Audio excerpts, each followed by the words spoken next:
Hello दोस्तों, कैसे हैं आप सब। मैं मोनिका फिर आपके साथ एक छोटी सी कहानी लेकर। एक बागीचे में एक नन्हा सा घास का फूल ईंटों में दबा हुआ जी रहा था।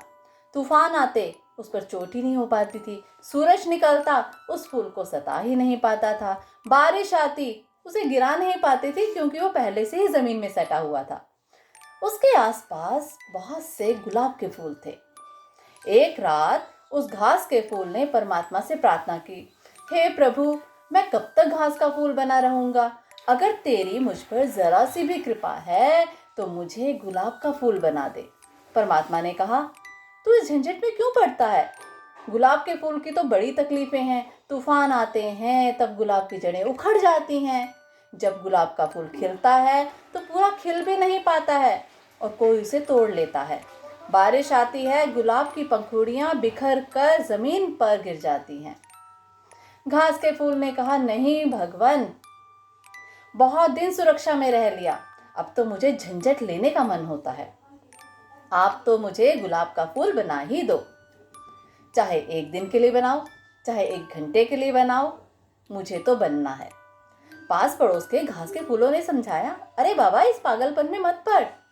हम जहाँ हैं बड़े मज़े से हैं, अच्छी ज़िंदगी जी रहे हैं। घास के फूल ने कहा, मैं कभी सूरज से मुलाकात नहीं कर पाता, मैं कभी तूफानों से लड़ नहीं पाता, कभी बारिश को झेल नहीं पाता। तो उसके पास के फूलों ने कहा कि अरे इसकी ज़रूरत ही क्या है, हम बड़े आराम से जी रहे हैं। लेकिन वह नहीं माना। परमात्मा से उसने ये वरदान ले ही लिया और सुबह सुबह वह एक सुंदर सा गुलाब का फूल बन गया। लेकिन सुबह होते ही उसकी मुसीबतें शुरू हो गई। जोर से आंधी आई और उसके प्राण का रोआ रोआ कांप गया। जड़ें उखड़ने लगी। दोपहर होते होते सूरज तेज हुआ। फूल तो खिले थे लेकिन वो कुम्हलाने भी लग गए। बारिश आई, पंखुड़ियां नीचे गिरने लगी। फिर तो इतनी जोर से बारिश आई कि सांझ होते होते उसकी जड़ें पूरी तरह से उखड़ गई और वो पौधा जमीन पर गिर पड़ा। जब वह जमीन पर गिरा तो उसके आसपास के फूलों के करीब आया।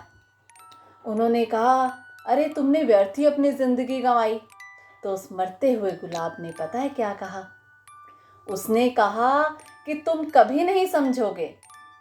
मैं तो यही कहूँगा, जिंदगी भर ईंट की आड़ में छिपे हुए घास का फूल होने से कई गुना बेहतर है कि सिर्फ 24 घंटे के लिए फूल हो जाना। ये बहुत ही आनंदपूर्ण है। मैंने अपनी आत्मा को पा लिया, तूफानों से लड़ लिया, सूरज से मुलाकात हो गई, मैं बारिश से जूझ लिया। मैं जीकर मर रहा हूँ और तुम मरे हुए जी रहे हो। दोस्तों, कितना सही था कहना उस घास के फूल का। यदि जिंदगी में संघर्ष ही ना हो तो जीवन कितना बेमानी है, कितना निरर्थक सा लगेगा। जिंदगी को कोई वैल्यू ही नहीं होगी। जीवन जीते हुए भी हम निर्जीव प्राणी की भांति हो जाएंगे। जीवन चाहे 2 दिन का हो, चाहे 200 साल का, जितना भी जिए ऐसे जिए कि आत्मा तृप्त हो जाए। और मुझे लगता है ऐसा जज्बा, ऐसा जीवन, ऐसी अनुभूति, ऐसी फीलिंग्स के साथ हमारे देश के जवान जो सीमाओं की सुरक्षा के लिए हर नए दिन के साथ अपने घर से निकलते हैं, नहीं पता उन्हें कि वो वापस घर आएंगे भी या नहीं। चाहे वो जेट फाइटर एयरक्राफ्ट्स हों या बॉर्डर पर खड़ा हुआ सैनिक, वो अपनी जान को दांव पर लगाकर घर से निकलते हैं ताकि हम अपने घरों में सुख चैन की नींद ले सकें।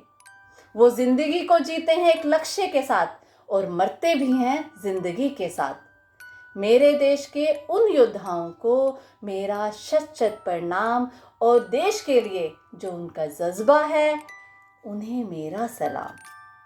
मैं मोनिका फिर मिलूंगी कुछ नई बातें लेकर, कुछ कहानियाँ लेकर, कविताएं लेकर।